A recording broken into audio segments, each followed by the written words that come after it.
as well. So this will be made available to folks afterward if we want. So welcome to the Statistics Without Borders annual meeting. I'm very excited to speak with you all this afternoon or evening or morning, depending on where you're dialing in from. My name is Matt Brems, and I'm one of the volunteers with Statistics Without Borders. So the first thing that I want to do is just give a quick shout out and a huge thank you to General Assembly. So General Assembly is a 21st century education organization focusing on skills like data, design, tech, web development, things like that. And they were graciously willing to let us use their webinar platform for this afternoon / evening / morning, again, wherever you're calling in from. So we just wanted to take a moment to thank them for their use of the webinar platform. So if you'd like to take a look, you're welcome to check them out at generalassem.ly if you would like to do so. One thing that I would love for you to do as well is to engage with us. So feel free to follow us on Twitter. We have our Twitter handle down at the bottom at SWB Pro Bono. So feel free to follow us, feel free to tag us and comment along with us. We'll be active throughout the session as well as afterward. And if you have any questions, if you want to reach out to us and you want to share perhaps that you're interested in volunteering, we'll share an avenue for that. But if you perhaps want to volunteer, want to potentially refer a client, want to know a little bit more about what we do, and you feel like sending an email is the best way to do so, you can reach out to us via email. Over here at the bottom right-hand corner, you see statisticswithoutborders@gmail.com, and you should be able to see this throughout the session. So one of the things that many of you have already been doing, and I would encourage other folks to do it as well, especially those of you who have just joined us, but please feel free to share your name and your location in the chat. So depending on your setup, you may see a toolbar at the bottom or at the top of your screen. But if you go to the Zoom toolbar, there are two buttons that might be of particular interest to you. One is a chat button and one is a Q&A button. So feel free to go into the chat button and select all panelists and attendees and share your name and your location with everybody here. For example, my name is Matt Brems and I'm calling in this evening from Baltimore, Maryland, which unfortunately has some storms right now. So fingers crossed there won't be any disruption issues with that for the rest of the evening. If you want to ask questions of us as the panelists, we would be more than happy to answer questions throughout the presentation. Feel free to, instead of using the chat button for that, use the Q&A button for that. I imagine many of us are familiar with Zoom, just given the transition to have a lot of things done via remote over the past couple of months.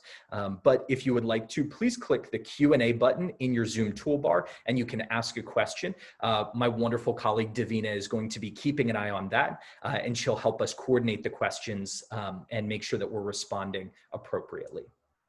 In addition to all of you sharing where you're from, just want to give a quick glance of this is a map that was put together by some of our volunteers, and you can see that we have volunteers all around the world. We have volunteers who are distributed across, I believe it's 60 different countries around the world, which is a pretty cool number to see. And what I'd like to do at this point is I want to give you a quick run of show, and I'm going to toss it then over to my colleague, Jean, who's going to discuss what is SWB and who are the people who volunteer with us. After Jean speaks about that, we'll talk a little bit about the structure of SWB and really what we've done over the past year. We'll then move into two recent projects and what those look like. We've got some volunteers on the line, Vidya and Stephen, who are going to talk about that. And we'll round out, Jay and Davina will talk about what our plans are for the 2020 to 2021 year. And hopefully you'll be rejoining us 12 months from now, and we can talk about all of the things that we've accomplished that we're committing to here today. So with that, I'd love to turn it over to Jean to come on and talk about what is SWB. Okay, thank you, Matt. So I'm John Upsummer. I'm the chair of SWB, and I want to welcome you all, of course. And normally we have a meeting in person at the JSM every year, but everything went virtual, as you know. And so, in fact, for us, given that we're not just a U.S. organization, this is a great opportunity.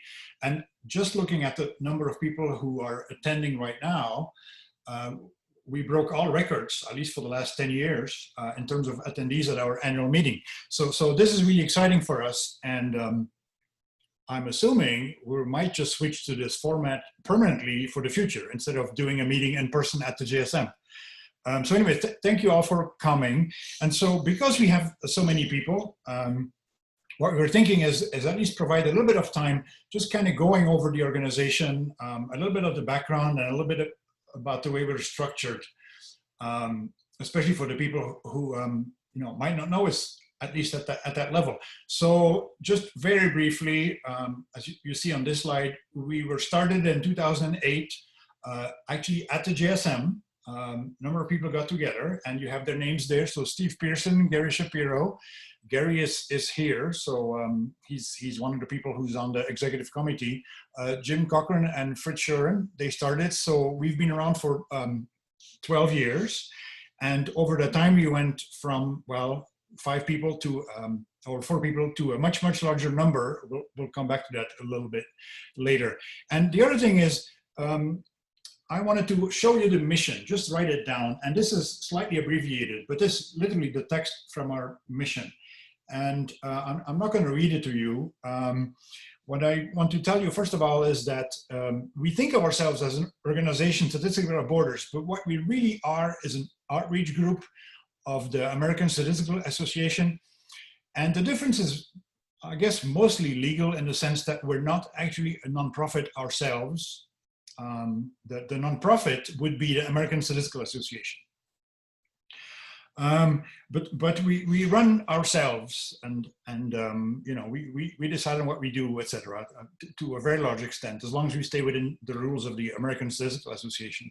But so as far as the mission is concerned, basically what we do is we try to provide services in statistics and data sciences to organizations who normally would not be able to have access to those. These are typically nonprofits. That's the type of organizations we serve. And a lot of our clients end up being in developing countries. So that's no longer the only type, but that's our main type. And notice how I said statistics and data science, despite that our name is statistics, because since those 12 years, data science basically didn't exist in 2008. And now, as you'll see, it's a major part of our organization. So do you want to go to the next slide, Matt? So speaking of which, in terms of the growth of our organization, here's just a little quiz for all of you, for you to say how many people you think we actually have, how many volunteers are currently participating in Statistics Without Borders. And here's a quiz that I think you can answer. It says panelists can't vote, so I'll let you vote. And I'll just wait a little bit and then we'll look at the result and see how many people got it right. So Matt, are you keeping track of the responses or? Yes, I am. We'll give folks about another 5 or 10 seconds to lock in a response.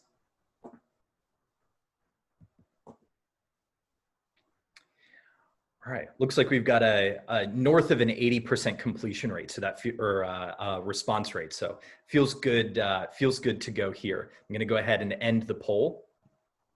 Okay, and then the result. And share them. Okay, well, obviously the people who are attending this meeting are very good. So you want to show the next slide.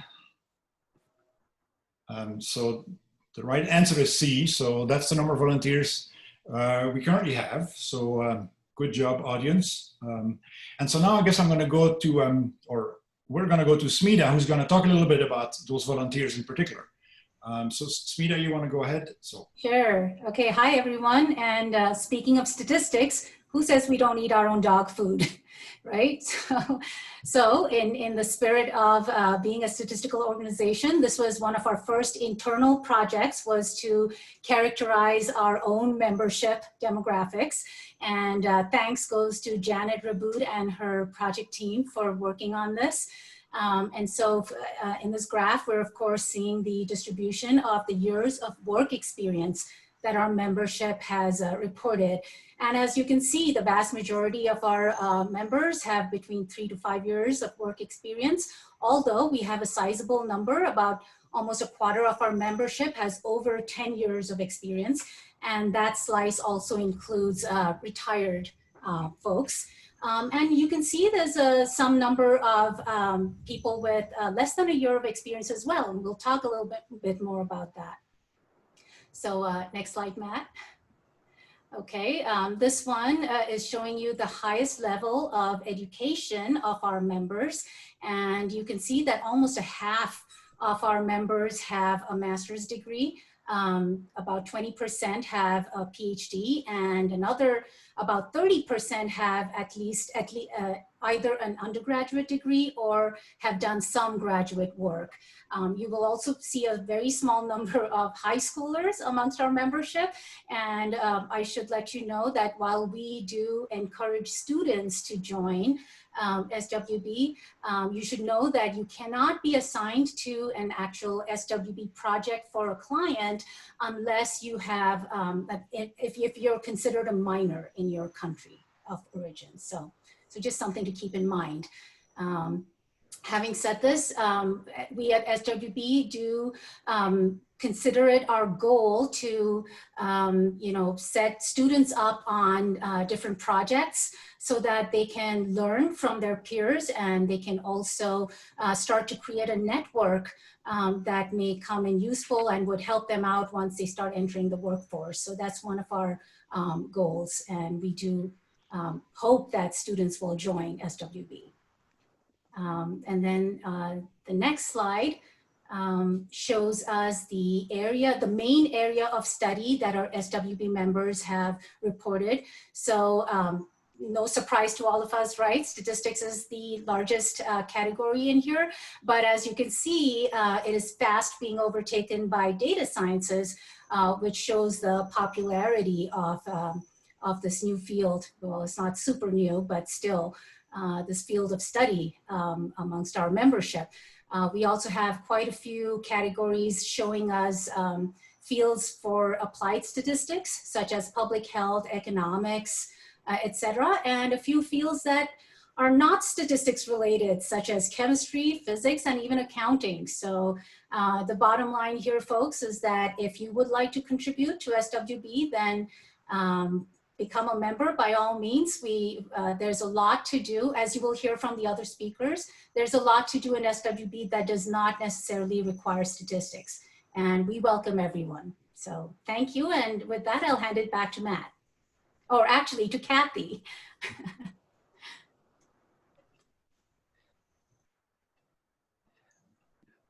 All right. Thank you, Smita. I just want to double check really quickly. I'll actually jump in, or I'm sorry, I believe what I'll do is, what we're going to do is we're going to take this, and notice that we're moving into the second stage of the agenda. So we've talked about what is SWB and who volunteers with us.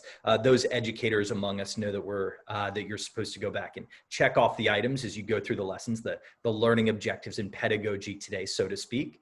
And so now what I'd love to do is move into talking about what have we done over the past year. And with that, I'd like to turn it back over to Jean to talk a little bit about how we're structured and our executive committee. Yeah, so just very briefly, kind of explaining how we're organized. And, it's not a complicated structure, obviously. So we have an executive committee, and I'll show you a little bit more about that in a second. But we have three main components. We call them directorates, which are basically the pieces of SWB that do all the work. And so they're listed here. There's marketing and communications that we call it Marcom. And then we have operations, and then we have engagement. And engagement is by far the largest one of the three. That's where all of our projects reside. But let's go to the next slide. And we're going to go through those a little bit later. But so this is just to show you, to put some faces with the people you are hearing here. Many of those are going to be talking to you. So just very briefly. So basically on the top row, the first four, so Kathy, Davina, Jean, myself, and Jay. So these are the people who are, we have the elected positions on the executive committee. So we have to be members of the ASA, and we are elected every 2 years. And then on the bottom row, the first three people, correspond to those 3 directorates I mentioned before. So we have the engagement director, the Marcom director, and the operations director. So David, Matt, and Smita. And then the 2 people who are over on the right are ex officio members. So Gary is a member of the executive committee in his role as a founder of the organization. And Steve Pearson represents the ASA on our executive committee. And he also happens to be one of the founders. So that's the full set of people who are part of the exec and who run the organizations. And then what we would like to do is just talk about the 3 directorates so that you get a little bit of a better idea of what they do. And so I think we're going to go there now. Matt, are you first? Yeah, I think so. Okay. Yeah, happy to dive in. So thank you very much, John. So like I said, my name's Matt, and I run the Marketing and Communications Directorate, or as we like to say internally, the Marcom Directorate. And so the way that we are currently structured is within the Marketing and Communications Directorate, we currently have 2 coordinators, and hopefully we'll have 4 coordinators soon. I'm working with Shloka Iyengar, who is our website coordinator. She's responsible for running our website and updating and maintaining the Wikipedia page. And then we've recently formally brought on Michelle. Michelle is going to be our multimedia coordinator and help us to coordinate all of the videography that we'd like to do, maintain our YouTube channel and things like that. We are currently quote unquote hiring. It is a volunteer organization, but we are looking for folks to help out with internal communication. So emails to volunteers, maintaining a lot of our SWB collateral, as well as external communications. You can think like social media, maybe some other press opportunities. So as a shameless plug, if that's something that seems of interest to you, feel free to perhaps follow us on Twitter or reach out to us via email down below. In terms of what I think is probably the more interesting thing, what have we done over the past year since the last JSM, and largely really since January of 2020?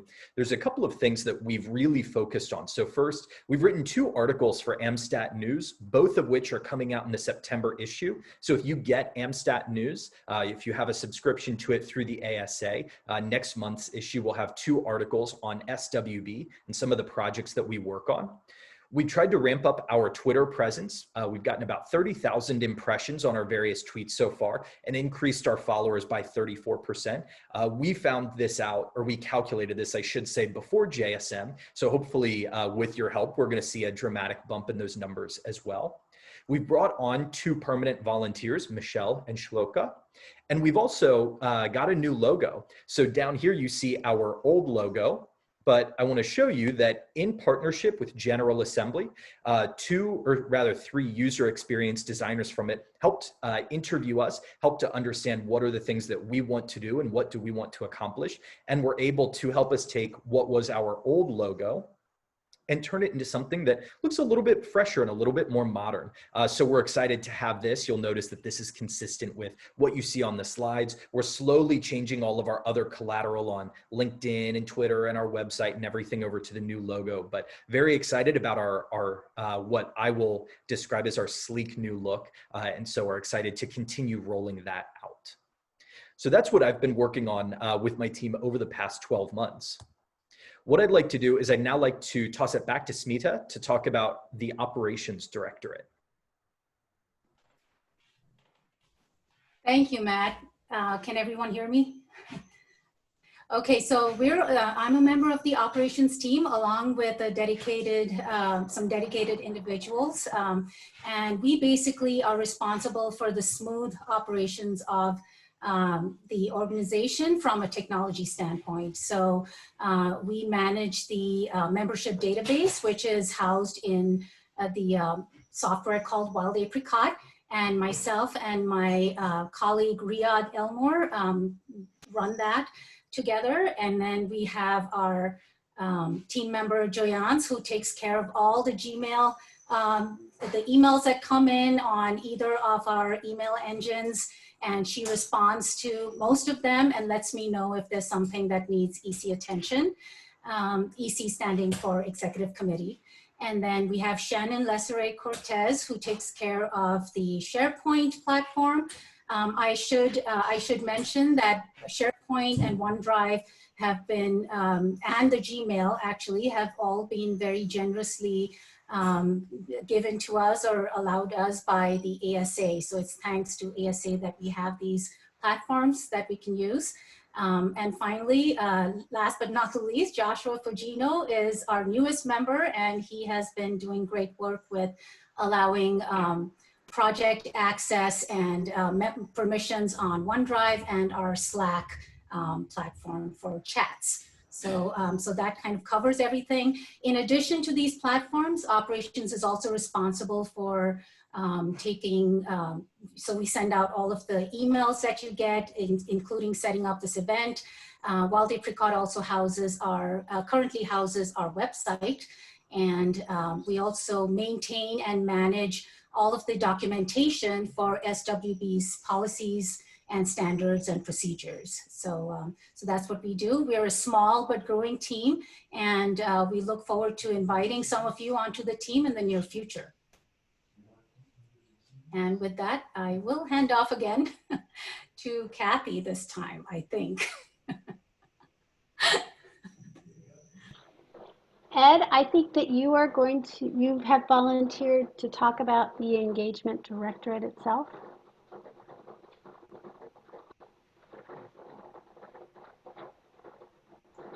Now, am I loud enough? Definitely. Thank you. Next slide, please. Okay, as Matt mentioned, the engagement directorate is the largest. It's where our actual working team members go, and it's responsible for managing projects and is organized into 4 committees. I'm going to briefly describe what the 4 engagement committees do.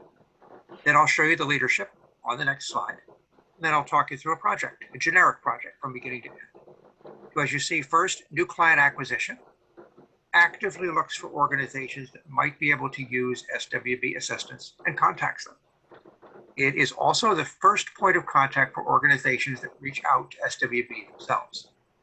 Committee members meet with organization representatives to explore their needs and determine if they're eligible for SWB assistance. If so, a form is filled out and the project is turned over to the next committee, Project and Client Management. Project and client managers own the responsibility of defining and executing SWB client projects. They serve as the point of communication and coordination between the client and the SWB project volunteers. Another important team is the statistical consultants. The statistical consultant is an experienced subject matter expert who is responsible for ensuring the methodological integrity of the ultimate product. Initially, the statistical consultant worked with the project and client manager, and of course the client, to develop a sound analytic design for the statement of work, then provides advice and guidance to the team throughout the project. And last but not least, delivery and quality assurance. The delivery and quality assurance analyst ensures that the statement of work is clear and well justified, then verifies that the team follows the plan stated in it throughout the project, and that the project and client manager and statistical consultant respectively are documenting progress and validating the technical methods.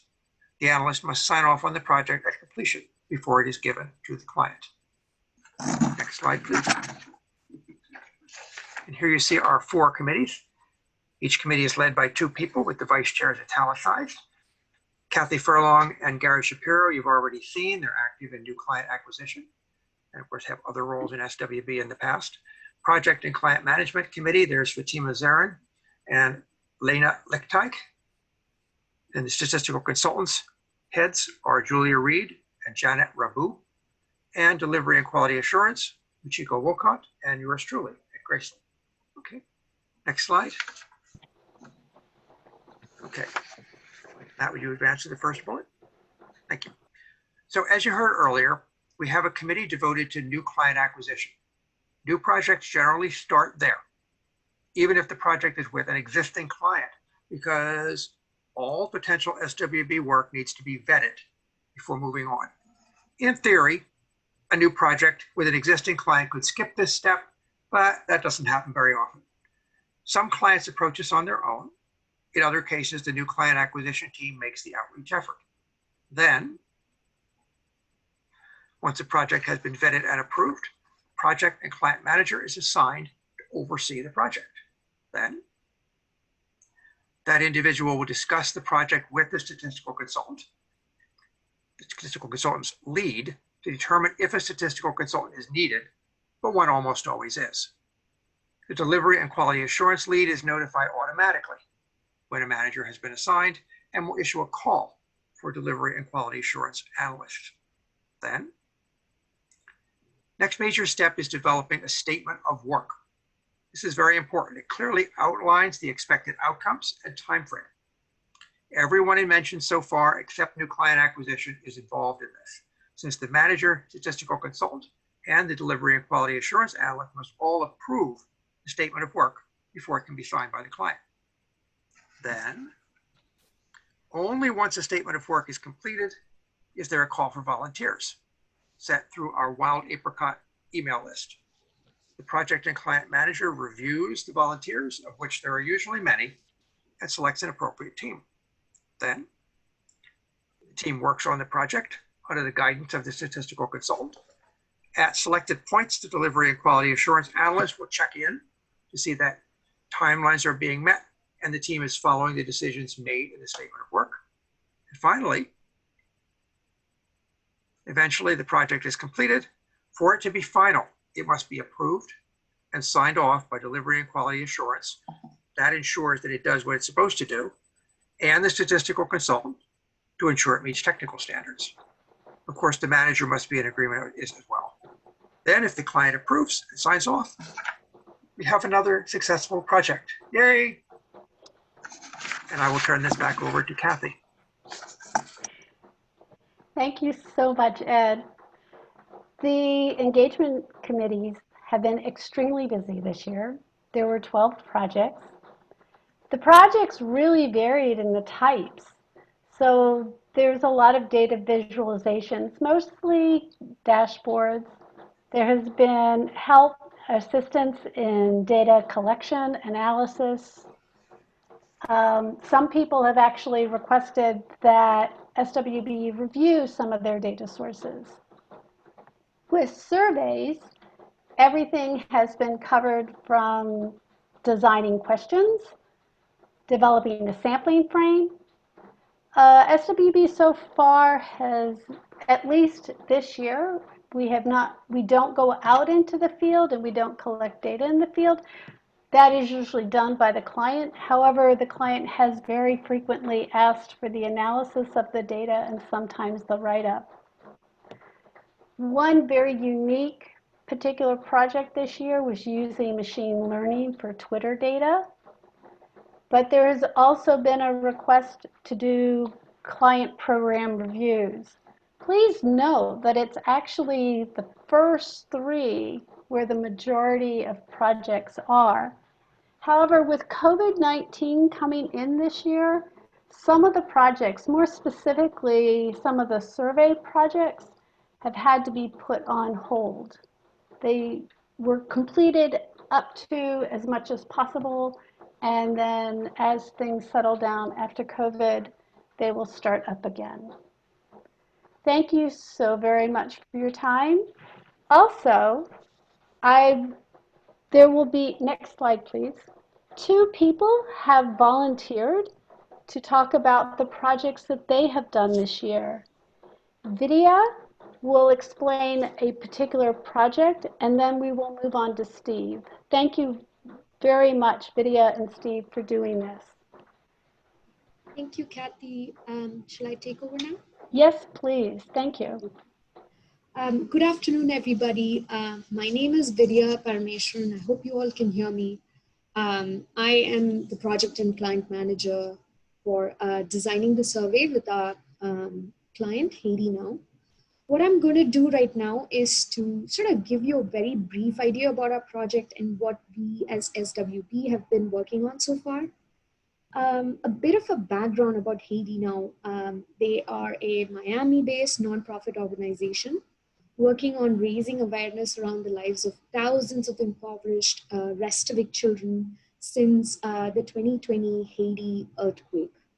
The objective for this project was to develop a survey to understand sort of the physical, mental, and the psychological effects of faced by Restavik children who are forced into domestic servitude. Typically, these children are forced to stay away from their families, their parents, and they receive food, shelter, and education in exchange for their domestic labor. Most of the children are actually girls. So one of the things that we were really interested in figuring out with the survey was to see how the Restavik girls faced different set of problems than the Restavik boys.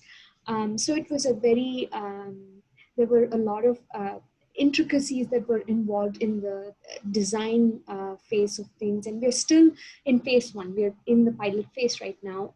And I'll show you what we've done in the next slide, please. Yeah, there you go. So we decided to split the project into two phases. Phase one involved the pilot survey. And what we hope to do is sort of get an understanding as to who we are dealing with and what the challenges are so we can design a full-length survey. We currently have an incredible team of 3 statisticians who are survey design experts working with the analysts from Haiti now. This slide lists a few of the tasks that we've done so far. Just like what Kathy had mentioned, we had to put a few of the tasks on hold owing to COVID-19. We have designed and validated a pilot questionnaire. Our team has sifted through thousands of questions and selected 8 stratified questions, and we were involved with the question wording and sequencing and the length. And of course, a lot of time was spent on the sample size calculation. We had to adjust for design effect, and we also had to keep in mind that there might be an oversampling of Restavik girls. The second phase is set to commence maybe by October, hoping COVID dies down a little bit. And we hope to, like I mentioned before, we hope to understand what we are looking at with the pilot survey, and then implement those lessons that we've learned in the full-length survey. Next slide, please. Okay, so as statisticians, our goal really is to make sure that we put our skills and our technical skills and our interests. We need to make sure that we're doing some sort of public good. So keeping the end goal in mind, we really hope the results from the survey would help the Restavik children living in domestic servitude sort of achieve economic self-reliance and live out their joyous childhood days in peace, and they don't have to worry about anything. We really thank SWB for giving us this wonderful opportunity. We've had a ball working with this project, and the clients have been amazing. Over to you now, Matt or Kathy. Thank you. I think actually we're going to move on to Stephen, who's going to talk about a second project that we've done this year. Over to you, Stephen. Okay, thanks. This project was for a client called Client to Consultant Bridge. And Client to Consultant Bridge, or C2CB, provide free consulting services to small businesses. And what they wanted to do, particularly during this period of economic disruption caused by COVID, was provide their clients with a resource list that would help direct them to financial resources specifically for small businesses. So those might be low-cost loans or grants or other forms of financial aid that they could tap into. Because for a couple reasons, we decided to split this project into a couple phases. And so it's turned into a few SWB projects. The first phase was, the goal of the first phase was to produce a minimum viable product. So we kind of adopted some agile product development methodologies and had a phase 1 where we were coming up with an MVP, or a minimum viable product. In phase 2, we refined it, and then we're probably going to do a phase 3 where we continue to refine it. The approach that we took in trying to address this problem sort of outlined on the bottom of this slide, and then I'm going to go into some detail on the next slide. But essentially, we built a web scraping tool that goes out to the web and looks for program resources. We then evaluated those to determine which ones were relevant and which ones were irrelevant. In this case, we wanted to make sure that the programs were really targeted at small businesses, that they did involve financial aid, and that the list itself was quite comprehensive, that it covered the entire United States. Once we had that list of relevant URLs, we worked with the client C2CB to see that they could publish those resource lists on their website. So if we move on, Matt, if you don't mind going to the next slide, we'll just talk a little bit about how we approach this problem, what we built. We wanted to build a pipeline. As I said, the approach was to web scrape to get the information, evaluate, and then publish. This is a very dynamic environment, as you can imagine. The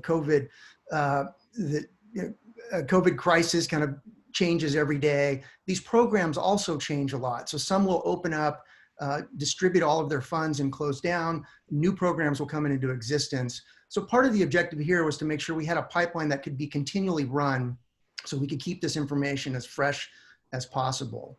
The pipeline can be broken into these three broad categories. The first step, as I mentioned, is to go out and search the web for relevant information. We're using a few Python tools to do that. The approach is to start with a Bing scrape in which we essentially search for these relevant programs. Once we have a number of websites that we think are relevant to the problem and provide program information that will be useful to small businesses, we actually go out to each one of those sites and pull in body and header information. Once we have some text from the website, we can then start to analyze it. As you can imagine, just scraping this way pulls in a lot of information, much of which is irrelevant to our users. And so we want to analyze it and make sure that we provide something that's relevant. To do that, we used a couple of machine learning models to build essentially a classification tool that scored all of these websites. The ultimate model was a logistic regression model. What we were after was a score. That score, as I said, indicated relevance to our particular target. To build the independent variable set, we then use some document embedding techniques or natural language processing to get a set of independent factors that we fed into the logistic regression model, and out of that came a score. We then used the score to decide which of these program links to include in our published data set and which to exclude from our published data set. Once we have that, we can then write the information to a set of files that the client C2CB can pick up and publish on their website. And what you're looking at on the far right is the website today. Each one of these states represents a link, and the user can drill into those links and see the sites. As I mentioned, it's a fully automated pipeline, so it can be run at any time, and the information will be collected, scored, and published in an automated fashion. If I'll just finish up with a few statistics. I know this would appeal to this crowd. So if you jump to the next slide, just to get a sense of what kind, how many sites we're looking at. The initial Bing search is about 5,000 search requests that we send out to Bing, and that's on the left-hand side, that 5,000. That generates about 340,000 responses, and now our goal is to filter those out. We have several steps of filtering and scoring. What it leads to is about 2,100 or 2,000 URLs that we deemed were relevant enough to publish to users, and that's what gets put on the C2CB site. With that, I think I'll turn it back to you, Matt. All right, thank you very much, Stephen. So what we've talked about so far is what is SWB and who are the people who volunteer with us? What do our volunteers, hopefully, potentially including you, look like? What have we done over the past year in our directorates? And specifically, if we drill down a little deeper, what do those recent projects look like? So thank you, Stephen, and thank you, Vidya, for being willing to share your experiences with us. Now what we'd like to do is round out the rest of our time this evening by talking about what are Statistics Without Borders' plans for next year. And with that, I'd love to turn it over to Jay and Davina to talk a little bit about what they have in store for us. Hi, everyone. We are so thrilled to have all of you here. And as Jean said, we may never need another in-person session if we get such a response this way. One of our goals for the next year is going to be improving communication, of course, between us, your exec, and the ways that volunteers and clients can be more involved. And we're so thrilled to see so many questions in the Q&A popping up about what that looks like and some of the specific considerations you all may have. Another way that we're considering doing that plays into this webinar is potentially having some of these meetings a bit more regularly. This would allow us to touch base on opportunities and projects and to give you guys a bit more context for what we're doing throughout the year and also to hear from you. And assume you guys can all hear me. We're also working on ways to get more projects. We have a lot of volunteers and we want to make sure that everybody can do something that's interesting to them. And one of the things that we're working on is a project incubator for volunteer suggested projects, which lets people suggest any projects that they have thought of that would be of interest to SWB and also is something that they are interested in. And you can reach out to us via email if you have any questions about that or you want to be involved in the process. And later on in this year, we will be sending out a lot more details about that. And yes, as Matt is circling down there, statisticswithoutborders@gmail.com. And we welcome all suggestions from our volunteers. Thank you very much. Moving on to kind of the end of our time together today. So we are a volunteer organization, as you likely have heard, well, you have heard many times throughout our time together today. And one of the things that I'd like to share that we haven't called out so far, we actually operate with a $0 a year annual budget. So we have graciously been supported by the American Statistical Association and other people providing various levels of support to us, General Assembly, for example, for donating use of their webinar platform today. And we of course would not ask for money or anything like that from you all because we are a very, very lean operation of a lot of volunteers who are really driven to make the world just that much better. So some things that we'd love to be able to share with you if you say, hey, how would I be able to get involved? First is the easiest. Engage with us on social media. So we've been tweeting throughout the session today. We tweet throughout the year. We would love for you to interact with us on social media and perhaps share some of our stuff, signal boost some of our things. In fact, if you share details about an upcoming JSM event, for example, if you're speaking tomorrow, tweet that at us and we'd be happy to signal boost that to our followers and maybe get a few more people into the audience. So we'd love for you to be willing to do that. The easiest down here at the bottom of the screen at SWB Pro Bono is our Twitter handle. In addition to that, let's say that you have an organization in mind. Maybe there's an org that's close to your heart and you think maybe they would be able to benefit from some statistical consulting. Maybe they don't have access to the statistical expertise in-house. Maybe they don't have access to funding to be able to bring in a consulting firm to do data science and statistical consulting for them. If you think that you've got an organization in mind who could benefit, consider referring them to us. You could introduce us via email. Again, we've got our email address at the bottom of the screen here. Or if you go to our website, and our website is going to be on the next slide, at the bottom of the website, you should see some text that looks like this. To inquire about doing a project with SWB, please fill out our new project questionnaire. Forward that to the potential client organization, and that will automatically put them in touch with our new client acquisition team who can get the ball rolling there and say, is this a project that we're able to take on? And then finally, if you find yourself with some extra time and you think you might be interested in taking part in a more hands-on way, we'd love for you to consider volunteering. And you can come to our website again. Excuse me. You'll be able to come to our website, which you'll see on the next slide, and see how you're able to volunteer and what the asks on your time and what are the opportunities for you volunteering might look like, because we want to make sure that it's a good use and good investment of your time if that's something that you think you might be willing to do. So with that, thank you all very much for coming. We're going to pivot to questions and answers now, but before we have Davina come on and start sharing Q&A, which thank you to Davina for doing that kind of in the background beyond everything that's going on here. If you do want to learn more about Statistics Without Borders, the two easiest ways for you to do that would be to go to our website, statisticswithoutborders.org, and through that you would find access to Twitter, Facebook, LinkedIn, and YouTube if you'd like to. In addition to that, if you want to shoot us an email, it's been at the bottom of most of our slides, but feel free to shoot us an email at statisticswithoutborders@gmail.com if you want to get in touch with us that way. So at this point, I'd love to toss it to Davina to flag some of the questions that you've all been sharing with us for the last hour. Yes, thank you, everyone. So I see that we've been quite active, and I know that it might be a lot to send a question through while you're listening to all of this content. So don't feel ashamed. Feel free to send any questions through. We have about 10 minutes, so we're all yours to answer away. Several really interesting questions came in if you missed it.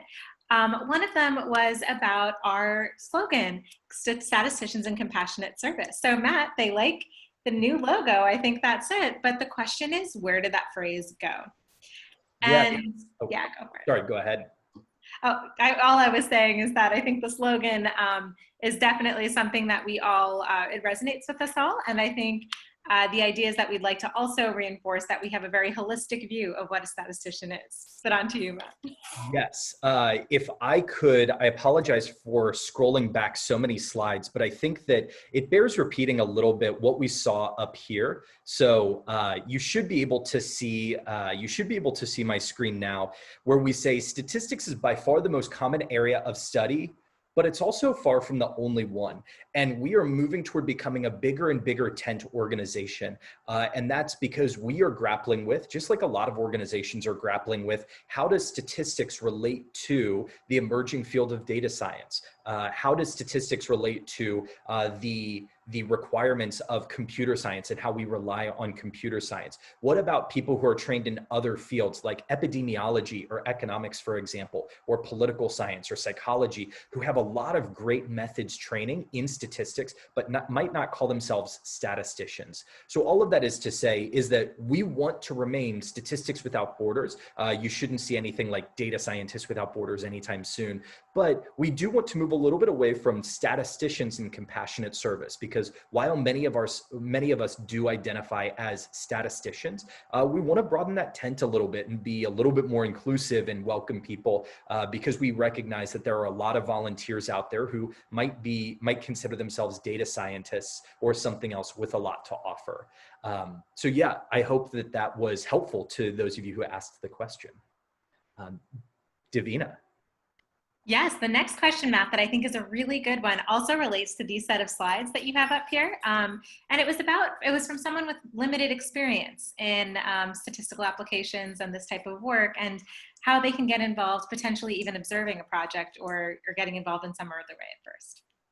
Yeah, so I'm gonna go back a slide here, and there will be two slides. One is if we look at the education levels of people who are volunteers with Statistics Without Borders, we have it broken out in terms of percentage here, and about a quarter of people have no graduate work at all, much less to say that it's specifically in statistics or anything like that.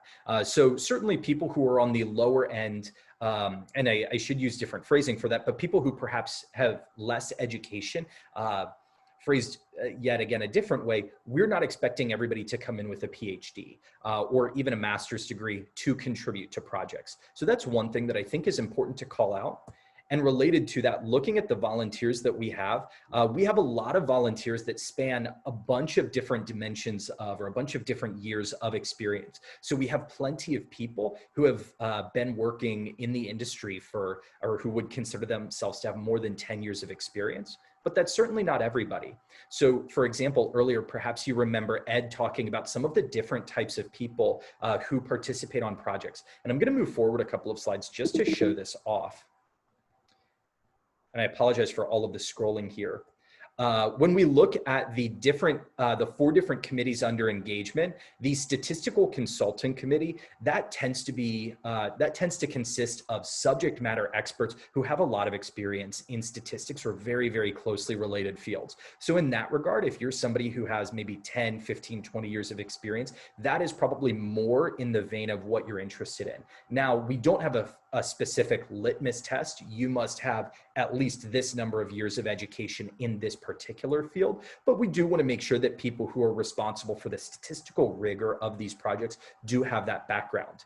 However, thinking about, for example, the Project and Client Management Committee, it's important to have some statistical background there, but the idea that somebody would need to have a PhD in statistics or a master's degree in statistics, that's not the set of skills that we're looking at. In that case, we're interested in people who come from maybe more of a consulting background or who have experience in that. So all of that is to say, if I can put a finer point on this, is that there are a lot of different opportunities to volunteer that vary based on the skills and the education and the experiences that you bring to the table. Like I said, going back to the last answer, we do want to become a big tent organization, and we're certainly not excluding individuals based on a certain degree or something like that. Davina? Yes, thank you, Matt. That was great, and I think it's really clear that everyone that wants to volunteer in a project will have a space with us that we can find. And one of the things we mentioned is that also just helping to identify clients that need our assistance is a huge area of need that doesn't necessarily require a huge area or a huge amount of statistical competency. Another question that came in that I think would be great for you, Matt, is Trang would like to know, how does one get placed onto a project after filling out the volunteer application? That's a wonderful question. And one note that I'd like to share with everybody before answering your question is that Michiko has shared in the chat. And so many of you may have seen this already, but note that Michiko is actually the chair of our Delivery and Quality Assurance Committee. And Michiko shares that DQA, or Delivery and Quality Assurance, is actively welcoming people with no experience who want to learn. So that yet another example of, we do certainly want to be welcoming. And I know in particular, Michiko is very, very good at helping people to learn the ropes and understand how to level up skills and things like that. So there are certainly places for everybody. And to answer the question, I believe it was by Cheng, on specifically understanding how does somebody get placed into a project after filling out a volunteer application. So there are a couple of ways of doing this, but the short answer is, once you fill out an application, you are in our system, the Wild Apricot system that Smita and her team manage so well. When there is a new project that comes up, what we can do is Smita will send out an email saying, we're interested in volunteers on this project. This is the type of background we're looking for. This is roughly how long we expect the project to last. This is roughly the set of skills that we are looking for. If you're interested, reply and let us know. And that call for volunteers may be open for a couple of days, depending on interest, maybe open for a couple of weeks, depending on how much time we have. And then you can decide, yes, I want to join this project, or no, I don't want to. If you're interested, you reach out to us, and then we'll get in touch with you about next steps in terms of interviewing, understanding if you are a good fit for that project. And oftentimes when it comes to those projects, we are working toward trying to find a way for, I'll describe it as more junior individuals, people with maybe a little bit less experience or less exposure to SWB, to be able to be on these types of projects. So that's something that we're actively working on. If in addition to that, you say you're interested in perhaps being a more permanent volunteer, like you're interested in joining the Delivery and Quality Assurance Committee or the New Client Acquisition Committee, or you want to be like a marketing and communications volunteer, you'll still fill that form out. And as we need volunteers, we'll send a similar call for volunteers out to gauge interest and see how we can bring people on. Thank you, Matt. And I think we have just the last couple seconds here. It might be worth discussing a little bit about our Slack channels and what our volunteers can expect from that. Yeah, so we do have a Slack workspace. If for folks who aren't familiar with Slack, I'm actually going to go back a couple of slides just so I can show off the icon here, Slack, S-L-A-C-K. Slack is an instant message workspace. It provides a lot of different opportunities. It's kind of like instant messages and chat rooms, for lack of a better description of it. But we have a workspace that's available for SWB volunteers that allows people to interact with one another, allows people to perhaps suggest some new projects. That's something that we are actively finessing right now. So we're a little bit light on details, but we are working on finding ways to kind of invite people, get them to interact, engage with other volunteers that they may not interact with on a regular basis. If you are interested in gaining access to our Slack workspace, feel free to reach out to us at our email at the bottom. Again, that's statisticswithoutborders@gmail.com. We'd super happily add you to the workspace and get you set up with anything that you need. So feel free to reach out to us about that if that's something that you are interested in doing. And thank you, Matt. I think that's time. Well, thank you all very much. I really, really appreciate it. What I'm going to do is I'm going to move all the way to the end here for the last couple of seconds that we've got and just keep this up. I'm also going to take a screenshot of this as well as some of the other slides we have and put it on Twitter. So if you're following us on Twitter, you can search the JSM 2020 hashtag. We're actively using that, or you can just find us at SWB Pro Bono, PROBONO. We have recorded this session, so you will be able to see this afterward as well. But thank you so much for spending your time with us this afternoon, evening, morning, whatever it is for you. And we hope that JSM is a positive experience for you, despite it being virtual. And I look forward to interacting with each of you moving forward. Thank you all very much. Thank you very much. Thank you, guys.